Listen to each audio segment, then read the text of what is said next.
What's up? It's your boy Kevin to turn on this motherfucking YouTube shit. Wow, what the fuck?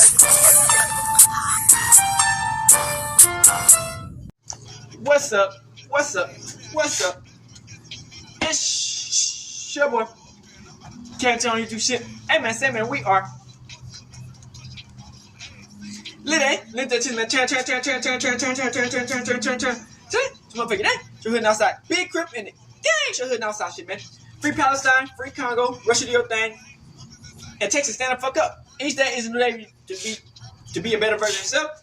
Never let somebody bring you down or start back. Never let somebody tell you are boss enough to put yourself in a position you don't belong. Stay humble. Let's get on the revolution on the moment. Keep Yahweh first. Coming to you as a black Hebrew Israelite, as a real Jew. Let's get into this bitch. Alright. Today, it's a motherfucking day. You're hooding outside. Big crip in it. Gang, you're hooding outside shit, man. Alright, gang. So, man, you know, it's tough, man.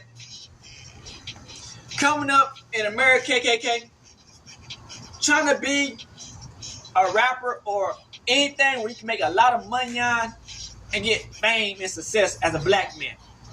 You know what I'm saying? I always say this, man. Now these days, man, any way you can get on half these platforms or get your name known, you gotta take some people out. You gotta destroy the black community. You know what I'm saying? You gotta grape somebody. You know, you gotta do some goofy ass shit. Alright, destroy the whole black community. This is the only time and ways they'll let any black person come up in America KKK these days, man. If you're not destroying the community, bringing niggas down, fucking niggas over, you know what I'm saying, setting niggas up, they don't want to hear you. They ain't trying to help nobody out. You know what I'm saying? So you gotta understand, Tay-K coming up in his way when there's naturally always some shit going on. And you know, this case, the nigga was only like, what, 17, 18? When he went to the jail, he been that bitch for like 5 or some years now. This motherfucker, like 7, 8 years now. This motherfucker, man, they gave this nigga 55 sentence. It was still a chance that he could make it out that bitch. They done dropped that whole AB ball on this nigga. What is it, like 130 years? Nigga, y'all nigga gonna live to be 130. I mean, I don't know. If y'all been watching that shit what was it? Trump, he was talking about like people in healthcare, people were living to be like 300 years old. They had somebody who was like 200, 300 years old still getting healthcare checks and shit. Nah, man. But we got what's going on with the Tay-K, man. Free that nigga Tay-K, man. You know what I'm saying? Young, man. Still got potential, man. On some crash dummy shit that just should never went down like that, man. Let's get into it, man.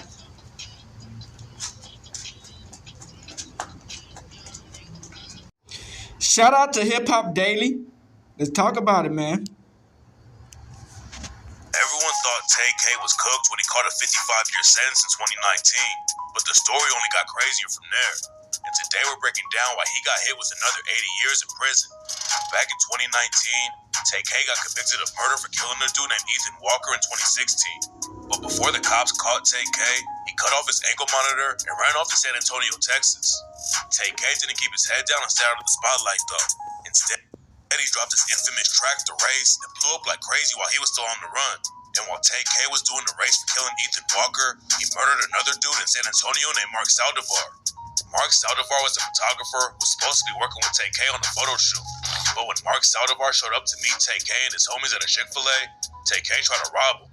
Mark Saldivar got out of the car and then jumped on the hood so he could kick the windshield. And that's when Tay-K upped his strap and shot him. The feds eventually caught up to Tay-K and arrested him again for the Ethan Walker murder. Allegedly. A couple months later, he got hit with a capital murder charge for pulling the trigger on Mark Saldivar.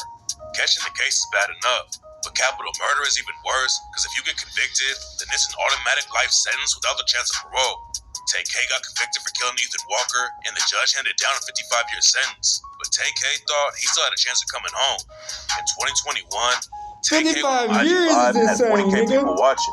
Tay-K said he'd been writing a lot of new music to see him in locked up, and that he was working on coming home so he could release it. He told fans that there was a chance Tay-K was so damn young with so much potential, bro. Before the murder trial for Mark Saldivar started, Tay-K was having all kinds of drama behind bars.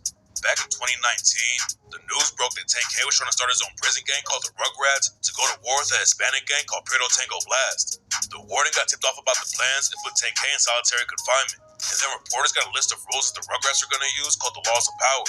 There were also rumors going around that Tay-K had stabbed a prison guard, but the story was never confirmed. Then in February 2023, Tay-K hopped on Twitter and said that one of the dudes on his cell block killed his cellmate with a food tray and stood on his head. Tay-K still had some fans, even though he had been locked up for years at that point, but even they started turning on him and calling him a snitch. Tay-K was still trying to get out of prison. He said he just needed one chance at adulthood. He was only 16 years old when the murders went down, and Tay-K said if he was white, then the judge would have never given him 55 years over the situation. One of Tay-K's co-defendants on the Ethan Walker case was a white girl who was the same age as him, and Tay-K complained about her being tried as a juvenile while the courts prosecuted him as an adult. It doesn't look like Tay-K's going to get out early on the Ethan Walker case, and now he's cooked for good. Fans were hoping he beat the Mark Saldivar case and eventually get out on parole, but this is how he ended up getting hit with another 80 years in prison. During the trial for killing Mark Saldivar, Tay-K's girlfriend Joanna Reyes testified against him and told the court exactly how it went down. According to Joanna Reyes, Tay-K asked her to help him find a photographer. Joanna Reyes had seen Mark Saldivar's work on Instagram, so she helped set up the meeting. Joanna was driving the whip with Tay-K and his homie, and they went to pick up Mark Saldivar. Apparently, Mark Saldivar had something else come up though, so he asked him if they had to shoot him. They could have just whooped his ass and deal. At first, Mark Saldivar asked him to drop him off at the mall. Joanna Reyes agreed to take him there. That's when the situation went left. According to Joanna Reyes, Tay-K pulled his gun out and told Mark Saldivar to hand over his bag. Mark Saldivar refused to hand over his camera bag, so Tay-K and his homie Jalen Bell started hitting him. Mark Saldivar got out and jumped on the hood, and Joanna Reyes said Tay-K told her to get Mark Saldivar off of the whip. Joanna couldn't do anything about the situation though, so Tay-K opened his door and shot Mark Saldivar. Joanna Reyes said that after they drove off from the murder scene, Jalen Bell gave Tay-K a high five and congratulated him for killing Mark Saldivar and said, "You caught your first body." Joanna Reyes took a plea deal for 10 years of probation after she agreed to testify against Tay-K, and she told the court the only reason she didn't go to the police immediately is because Tay-K had threatened to kill her and her family. Stop the cap, you lying asshole! Tay-K away for 80 years, but Tay-K's own legal team heard him too. While Joanna Reyes was testifying, the judge had told the defense that they couldn't bring up anything bad about Mark Saldivar before they talked about it with her in the prosecution. According to reports, Mark Saldivar had some stuff in his bag that would have made him look really bad, and Tay-K's defense team tried to bring it up and asked Joanna Reyes about it. The defense didn't talk about it with the judge and the prosecution first though, so the judge cleared the courtroom and told Tay-K's lawyers that they better not let it happen again. Tay-K's lawyers were trying to make it look like Mark Saldivar was a bad dude who sparked the whole situation, but the judge cut them off and told the jury to forget about what they had just heard. Tay-K's sister, Kayla Beverly, tried to help him out and testified for the defense. Kayla told the court about all the abuse Tay-K went through and said that Tay-K and her went into foster care when she was 7 and he was 5 years old. According to Kayla, they ended up living with their dad for a while, and their dad would beat them with pieces of wood and even tie Tay-K to an ironing board. Tamar was younger than me and he would cry. And since maybe they would think he was overdramatic, so they would tie him down to an ironing board, strap him down, like stuff like that. Kayla testified after Tay-K was already found guilty, but Tay-K's lawyer started testimony would help him with sentencing. The judge said that Tay-K had a rough life, but he was still responsible for what he did. Tay-K's sister Kayla said that everything started because they had to run away from home though. Tay-K and her both ran away because her dad was beating them so much, and Kayla said that's how Tay-K ended up in the streets. We had to run away. That's why all this shit happened, because it was not like even good when we came to our dads. You feel me? Like not even like that. Like a lot of dudes don't try with their kids and shit. Like so, I give my dad that. I'm not saying he's a terrible dad, but hey, bro, like life was messed up. Like we kind of like it was abuse going on in our home. We had to leave. Before the Mark Saldivar trial started, Tay-K's lawyers were worried about the jury bringing up Tay-K's track to race. The prosecutors in the Ethan Walker case used the lyrics and video against Tay-K, and his lawyers didn't want people on the jury who already knew about the track.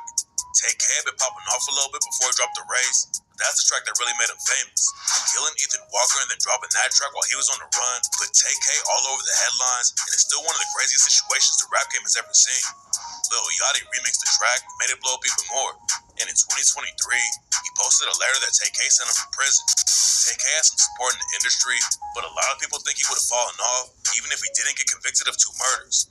Tay-K's first and only record came out after he got booked for the Ethan Walker murder though. Nobody really knows how far he would have made it in the industry.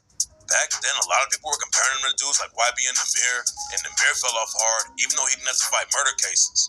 Tay-K's fans were hoping he could A little GTA style track was going crazy on TikTok. But now, he's completely cooked. Tay-K got lucky because the jury only convicted him of murder for killing Mark Saldivar instead of capital murder, which means that he might eventually get parole if he keeps his head down and stays out of trouble.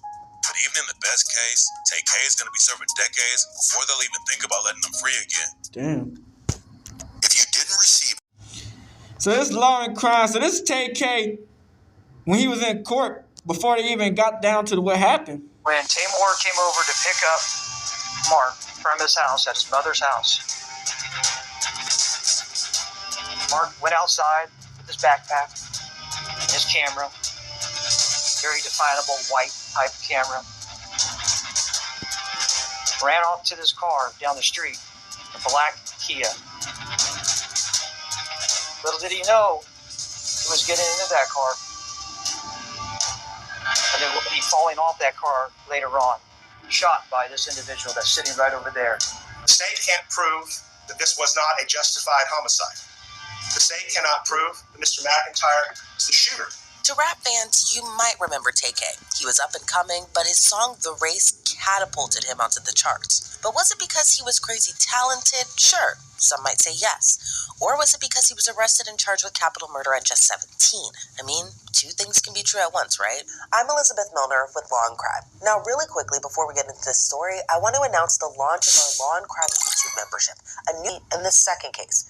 But to really understand this case, we have to go back years earlier to July of 2016.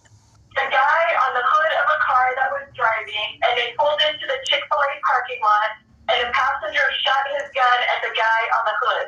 8 years following a deadly shooting at a parking lot in San Antonio, Tamor McIntyre, aka Tay-K, is on trial for murder. But the case has so many layers that you need to understand the background to understand how we got here. I said let's go back to July of 2016 because on that day, the Texas rapper was arrested in connection with a home invasion / robbery / murder. 21-year-old Ethan Walker was killed during the home invasion. Multiple people, including teenagers, were arrested, one of which was Tay-K. He was later released on house arrest. Then he cut off his ankle monitor and fled the Dallas area. Now this is how it ties into this case. So he fled in March of 2017. The following month, 23-year-old Mark Saldivar was shot and killed at a Chick-fil-A parking lot. Now it's alleged Tay-K was the one behind the gun. We'll get more into the details in this case in just a bit, but it would be months before he was arrested. He eventually fled to New Jersey, and that's where he released his song, The Race, which did make some references to his case. So this was June 16th of 2017. 10 days later, the U.S. Marshals labeled him a violent fugitive because in addition to being connected to a violent robbery where someone was killed and allegedly being the one that pulled the trigger in another case,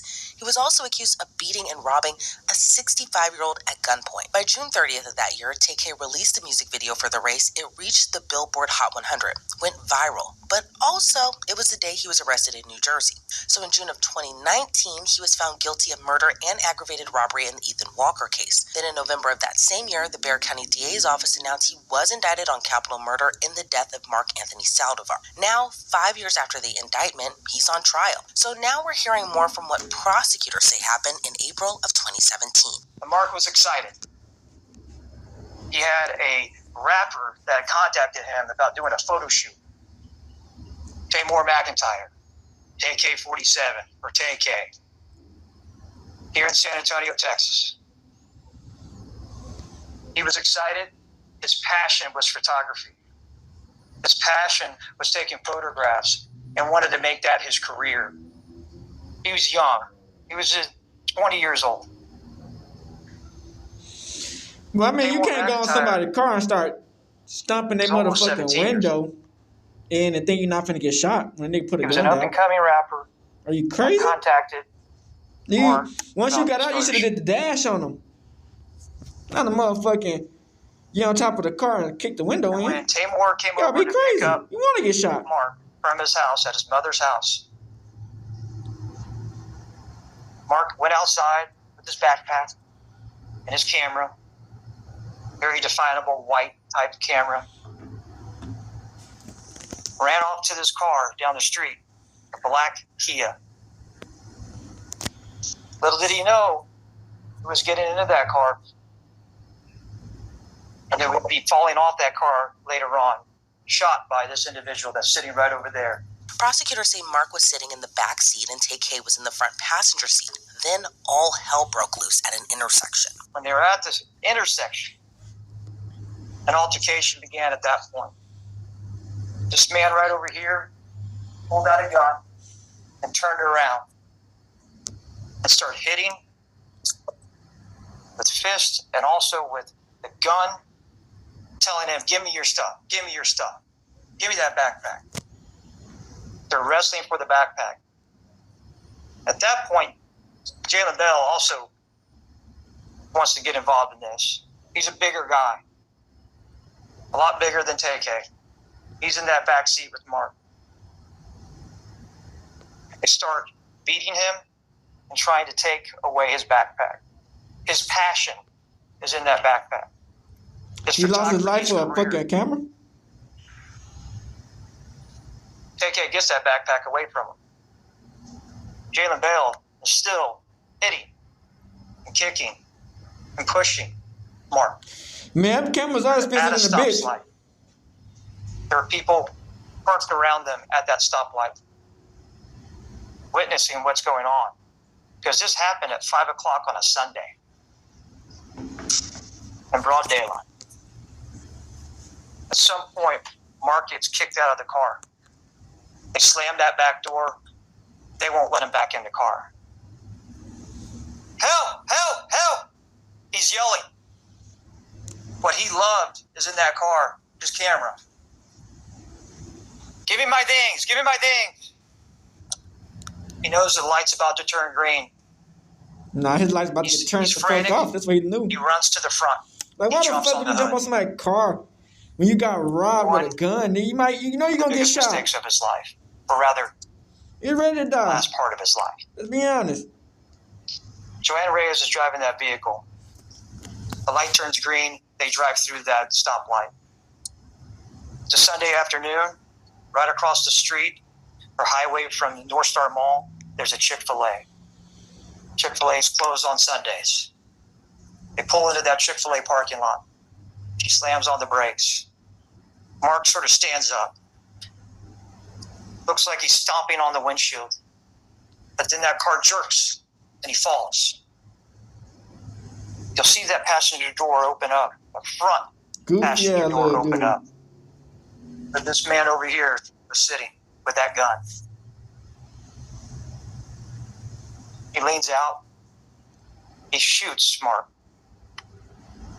through the shoulder, goes across his body, exits out of his little bit out of his lower back. He falls to the ground. The car reverses and takes off from the scene. You'll see several people run up and try to help Mark. But that bullet crossed his body. It hit his spine, his both lungs. If he would have been on the best medical gurney in the world, he wouldn't have survived that shot. Prosecutors say everyone in the car just left Mark to die in the parking lot. There was no calling 911. Damn. Everyone just ran away. But the car they were in was found abandoned not too far away from where Mark was shot and killed. Tay-K and Jalen take off. They run. They get out of town. Jalen is caught in Dallas. Tamor is caught in New Jersey. Nobody called the cops. Nobody said anything at that point of helping Mark Saldivar. A promising career, possibly photography, a difficult field of photography. You take chances. You do things for nothing. That's what he wanted. He had a chance that day to take some photographs of an up-and-coming rapper. That is a career on the horizon, possible. Or wanted it to be that career of a rapper. But instead, that particular day, he chose to take a life of an individual. Mark Saldivar. That's what we will bring to you. Evidence will show that Tamor McIntyre committed capital murder on April 23rd, 2017. Now, the defense is obviously going to put an argument up. With multiple people in the car that day, you can see where the defense is going to poke holes in the state's argument. Assumptions and the general guesswork that is attendant to the story that the prosecution just laid out for you should be of deep and troubling concern. There's no dispute that Mark was killed. There's no dispute that he was shot. There's no dispute that there was an altercation in that car.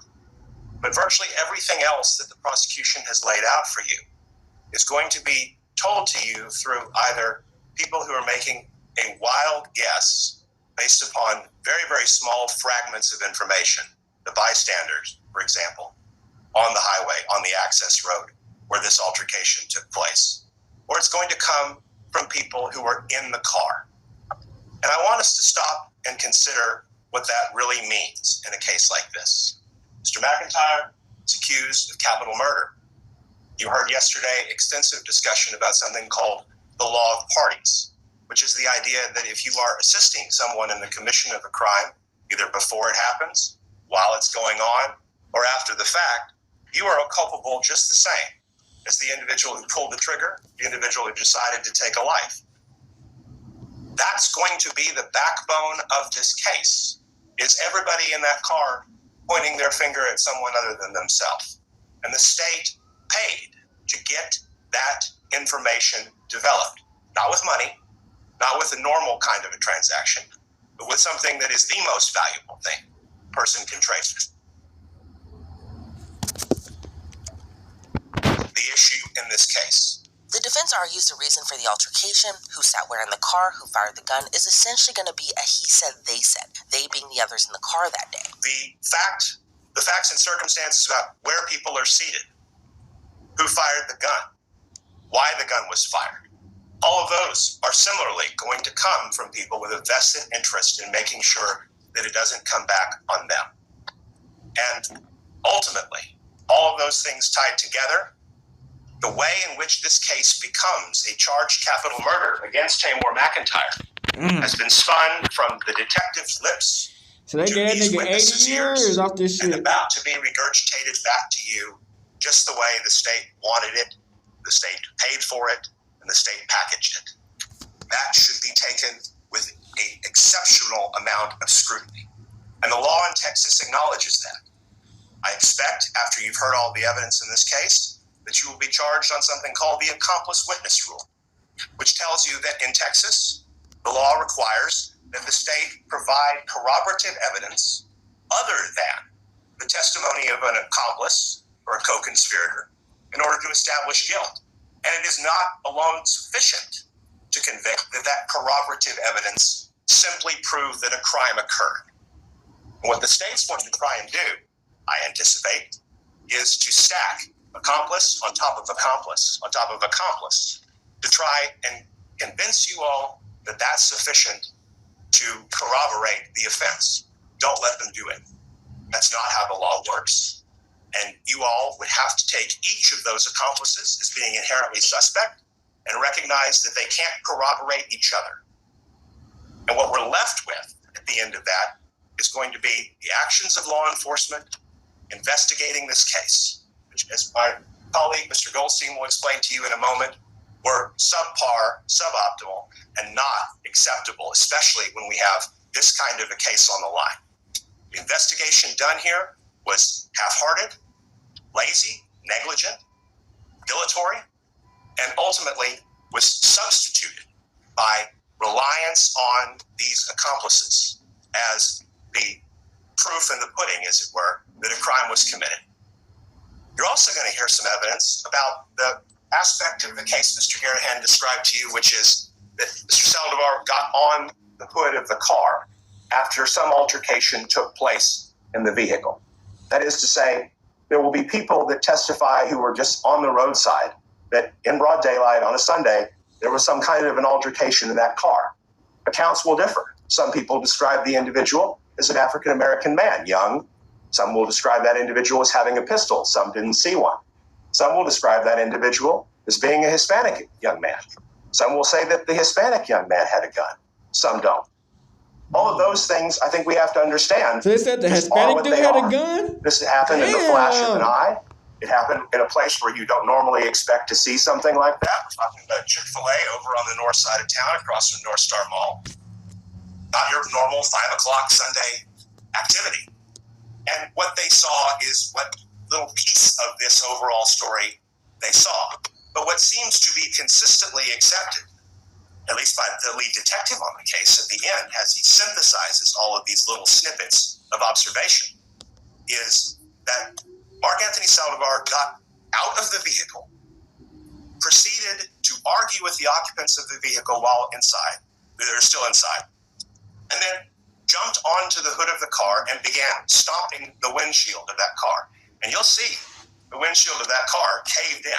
Yeah, he did. He's a goofy for doing that. You can see where his foot came through, and you can see you know you'll get shot for doing that. You jump on anybody's car window shield and kick their window in. You getting shot. Gunshots are fired. Simple. It's in that context that Mr. Saldivar loses his life. life. The defense pointed out, yes, there were others in the car. But what do eyewitnesses have to say? One witness who was riding in a completely separate car riding with her family that Sunday describes a violent beatdown happening inside the car. They feed that nigga good-ass noodles and food in that bitch. You get 3 meals a day. A Mexican that was sitting in the back getting beat up on. And then you get extra food. In the front and in the back. Sitting with him. If you do good, be a trustee. Yeah, so when you say Tay-K probably living hella good in jail. I like that for shit. Was being beat up on. Who was exactly beating up on? Just the 2 guys, the black guy in the front and then also the one in the back. And did you see anything in the hands of the black male in the front? Yes. What did he have in his hands? It was a handgun, a black handgun. Okay, and where was that pointed at? He was also using it to hit him. Okay, so it was being used to strike the person in the back seat, is that correct? Mm-hmm. Okay, and so the person in the back seat that was being struck, eventually what happened with that person? He somehow ended up getting out of the vehicle. I keep on forgetting Tay-K from Texas, too. We had thought that was it, but he ended crazy. up getting on top of the vehicle after. She testified shortly after she heard a gunshot and saw the very same car speeding off. Another witness described a woman driving, but also the front passenger with a gun. Give any description. Let's check out this motherfucking woman. I don't know that's a woman. Not a direct. I mean, I couldn't point out he does sound facial hair, zesty. tattoos, or piercings. Ain't no or woman. anything, but he was just a black male. Black male? Yeah. And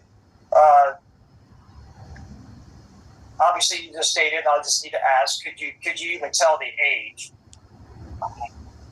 If you can. Yeah, no. Okay.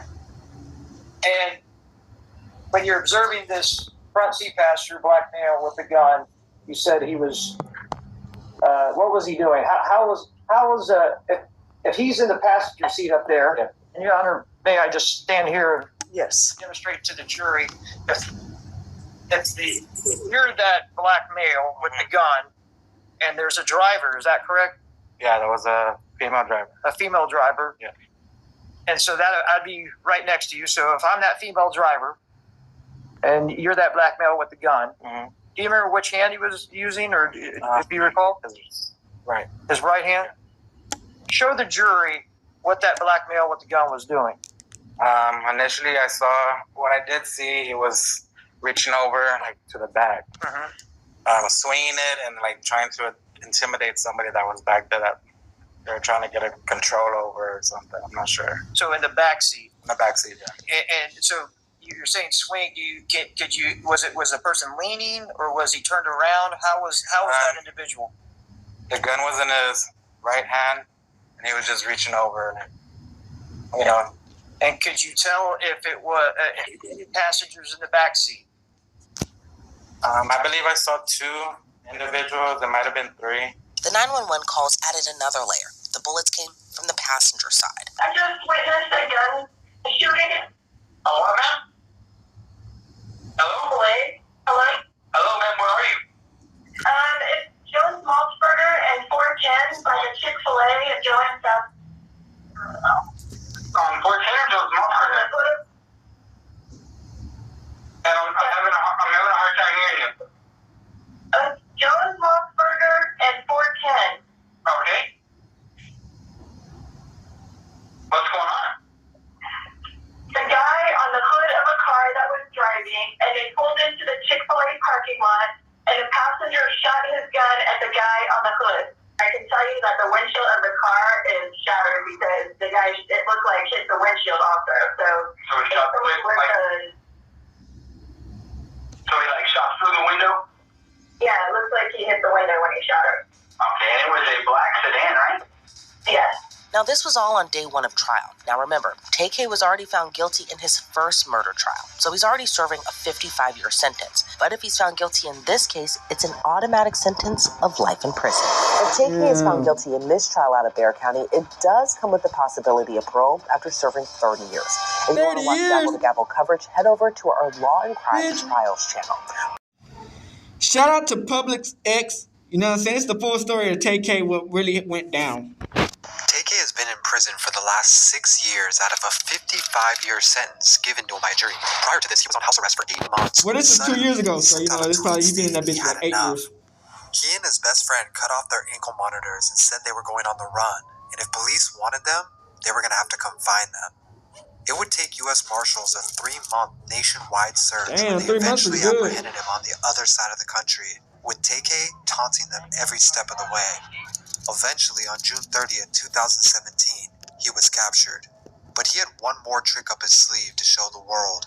Just hours after his arrest, a music video to his song titled The Race was published on a YouTube channel. After social media got a hold of it, there was no going back. Almost overnight, Tay-K would have a viral hit on his hands.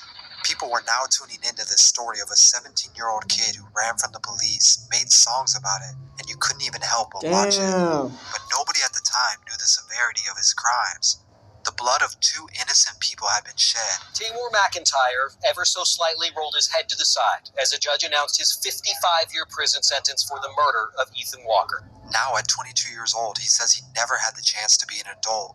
One of his co-defendants, at least he's not a virgin, hopefully, only got 10 years of probation. But Tay-K was ultimately sentenced to 55 years in prison for just one of the murders. This led to him stating if he was white, he wouldn't have received such a harsh punishment. All he wants is a second chance. You got the world going crazy right now? I heard something about it.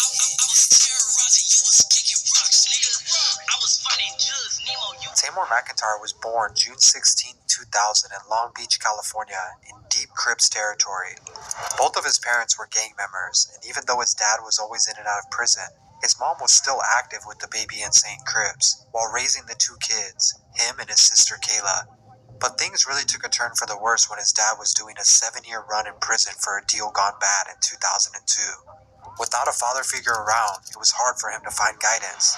Eventually, their mom was unable to raise them, and they soon found themselves in the foster care system, bouncing around from different families who ultimately didn't want them. Been in foster care since we were like really young, like damn near all our life. We never stayed with our parents. We kind of stayed in different foster homes, bouncing around. This was him and his sister's childhood as they stayed in the foster care system, and they said they never really experienced Christmas as a kid. Eventually, his mom did escape the gang life, and she relocated the family about 4 hours away to Las Vegas. They ended up only spending about a year there until 2009, and that's because his dad was released after serving his 7 years.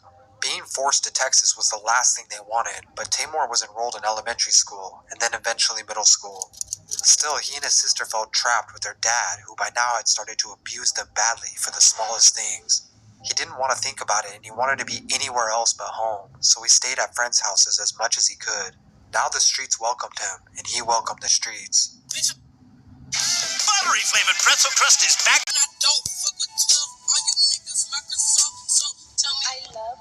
In 2014, he was a freshman at Martin High School, but most of his time was spent freestyling with his friends. They called themselves the Daytona Boyz. They were rowdy and loud and would rap and smoke weed whether they went to school that day or ditched.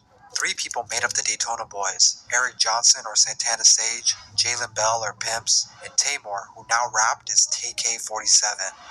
In addition, they had a manager named Ezra who was important to the team and handled everything behind the scenes. To them, Daytona Boyz was a brotherhood, and the group knew they had something special, so they figured why not start uploading on SoundCloud. But even with music in his life, he just couldn't stay out of trouble. This old tweet shows a letter of him being expelled from high school after he brought marijuana on grounds. He didn't want to go back to school, and he couldn't go back home, so nothing really mattered. Tay-K would often sleep over Pimp's house at night, and after being kicked out of high school, they only grew closer. He was on his own at 15 years old. Now his full attention was on his music and social media, pushing the Daytona Boyz as much as he could, being seen in interviews before anyone even knew who they were. Tay-K 47 from Daytona Boyz. Pimpy's from Daytona Boyz. Shout out to my nigga Ezra. And with their manager's help, they were even booking shows. After their shows would run into 2 a.m. into the night, they were in the streets doing what they believed they had to do, robbing, stealing, and toting guns, and anyone who got in their way would learn with death.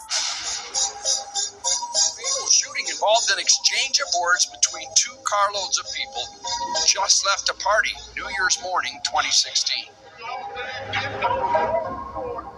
On December 31st, 2015, the Daytona Boyz were at a New Year's show in Arlington and finished around 2 a.m. Santana Sage was the only one with a car, and he always drove everyone around, with Tay-K and pimps in the front and back. They left and pulled up to a stoplight when another vehicle pulled alongside them. From here forward, it's unsure what exactly happened next, but we do know that Santana Sage fired a gun into the other vehicle, killing a 21-year-old college student, Sarah Muschlanger, in cold blood, driving off with Tay-K and pimps as the passengers. He was later arrested after police used his Twitter account to match the vehicle. It was a series of Twitter posts that they say led them to Johnson all the way from this New Year's Eve party that they say he attended. His defense was that the Daytona Boyz were being called racial slurs by the other car, and that provoked Santana. But he only meant to scare them with the gunshots. But it didn't matter. An innocent girl was dead, and her parents were left to wonder why. We'll be okay. Tay-K and pimps, however, were both minors and faced no charges. Their names weren't even mentioned in court. And when you can just walk away from something that big, it makes you feel invincible. After a 6-month trial, a jury only took 3 hours to find Santana Sage guilty and gave him 44 years in prison. We, the jury, find the defendant, Eric Jamal Johnson, guilty of the offense of murder. Tay-K was still only 15 years old at that time. He had no money, nowhere to live, and was not legally allowed to work. He needed a way to survive, and he had to do something.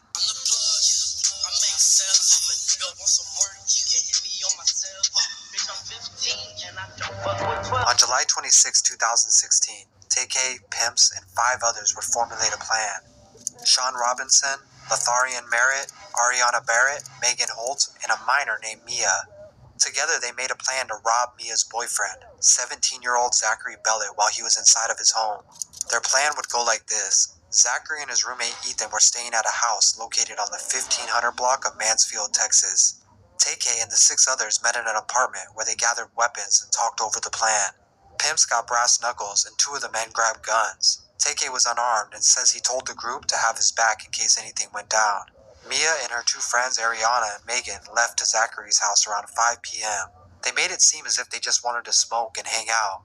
But what Zachary didn't know was that Tay-K, Pimps, Sean, and Lotharian were waiting down the street in a car for a text message. It seemed simple enough, but that night their plans quickly fell apart. Boast by superhydration by... Yeah, Whataburger, bitch. You know you can take some When the 3 girls arrived, they were surprised to see there was a lot more people in the home than they expected, and this pushed their plans back by hours. But they couldn't wait forever. 10 p.m. was approaching. Tay-K and the others became impatient as well, feeling like it was now or never. The girls decided to go ahead with their plan and made their way to the door to unlock it when no one was looking. 4 men burst into the home, 2 of them armed with guns. Sean held Zachary at gunpoint, and Lotharian held Ethan Walker at gunpoint, with Tay-K and Pimps still looking for anything of value, but they came short of what they were promised. The next few minutes happened fast, but when they hesitated, Lotharian panicked, and without even remember doing it, he shot Ethan Walker in the stomach, killing him. Sean would panic at the same time after hearing the first shot go off, and he would shoot Zachary, striking him in his shoulder, but only injuring him. They knew they messed up, and it was only a matter of time of when they got caught. In this now famous video that shows Tay-K crying during his interrogation, prosecutors and investigators were trying to figure out what exactly happened that night. Somebody and kill somebody? He finally broke down and admitted to robbing, but he says he never shot or knew that anyone would be killed. New at 6, video of teen rapper Tay-K as police question him about his role in a deadly home invasion in Mansfield. He had just turned 16 years old and was being held in juvenile detention for 2 weeks until an adult could pick him up. His sister Kayla had just bought her apartment after saving up for months and could now be his guardian since she turned 18. I had got my apartment. Like I said, we didn't have a lot of family like that. In Kimbo, you get released. Juveniles get released. At some point, they're going to get released. You know, so like, he got released to me. I had my apartment. I was 18. He was officially released by a juvenile court judge only if he agreed to wear a constant surveillance ankle monitor. Pimps was also released on house arrest and stayed close with Tay-K, where they would talk online every night. Police kept Kayla's apartment on constant All you gotta surveillance do and is pulled over just anyone chill who the left their fuck building. out. Tay-K spent most of his time online, tweeting out things like this, asking his friends to come over and record since he was on house arrest. Releasing only a few songs on SoundCloud at the time, he was saving the rest for something else. The world hadn't really heard of Tay-K's name yet, but he saw a marketing opportunity where nobody else did. From July of 2016 all the way to March of 2017, almost 8 months, he stayed locked in his room thinking about his next move. The stress was getting to him. Although only 16, he was looking to be charged as an adult. He had no lawyer, no money, and didn't know what was going to happen to him. Then he had an idea.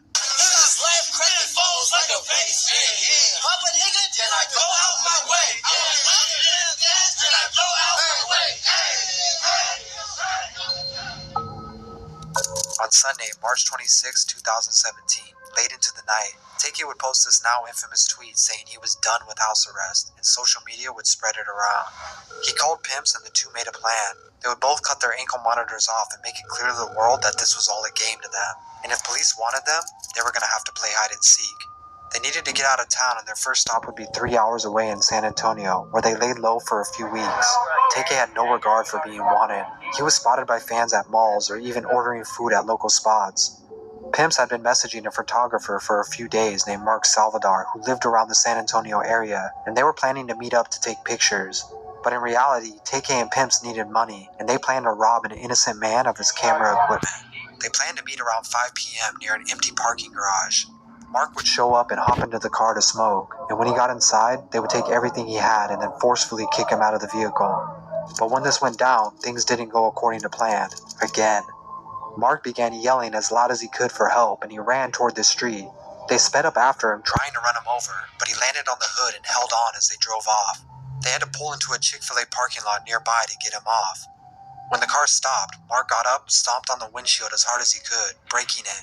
This agitated Tay-K, and he allegedly leaned out the window and shot him, flinging his body onto the ground and leaving him there to die, unknowing that this was all captured by a nearby surveillance. Now only one thing mattered to Tay-K and Pimps. They had the camera equipment and a little bit of money to get to their next stop, but they needed to stop by home in Arlington first.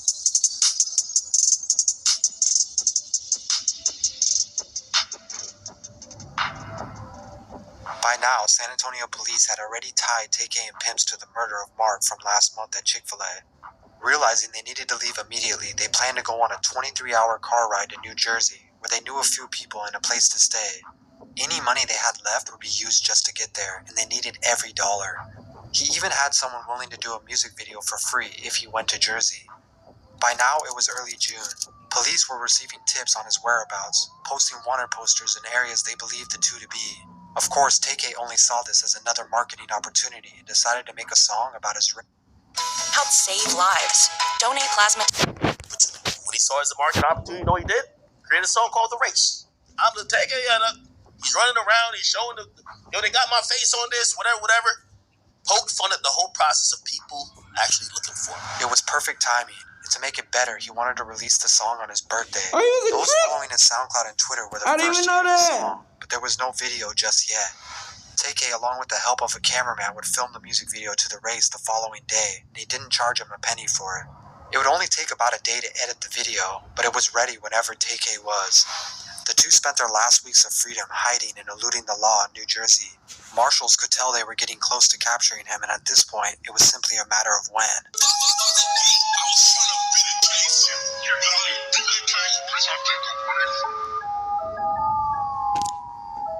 Exactly 2 weeks after his birthday, both were eventually apprehended in a New Jersey home.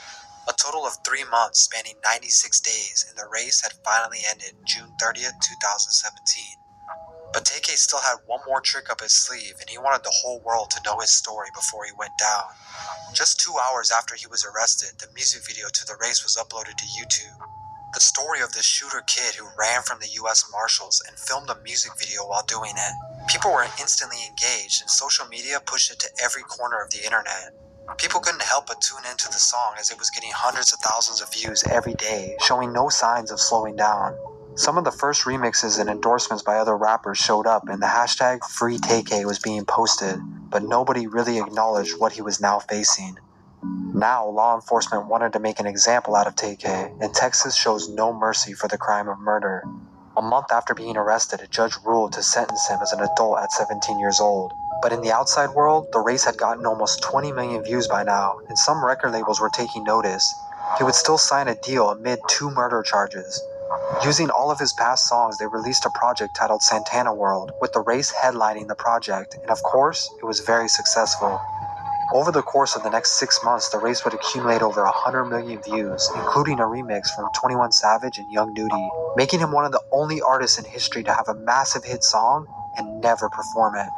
Yet he still appeared to have high hopes of beating his case and coming out the other side a free man.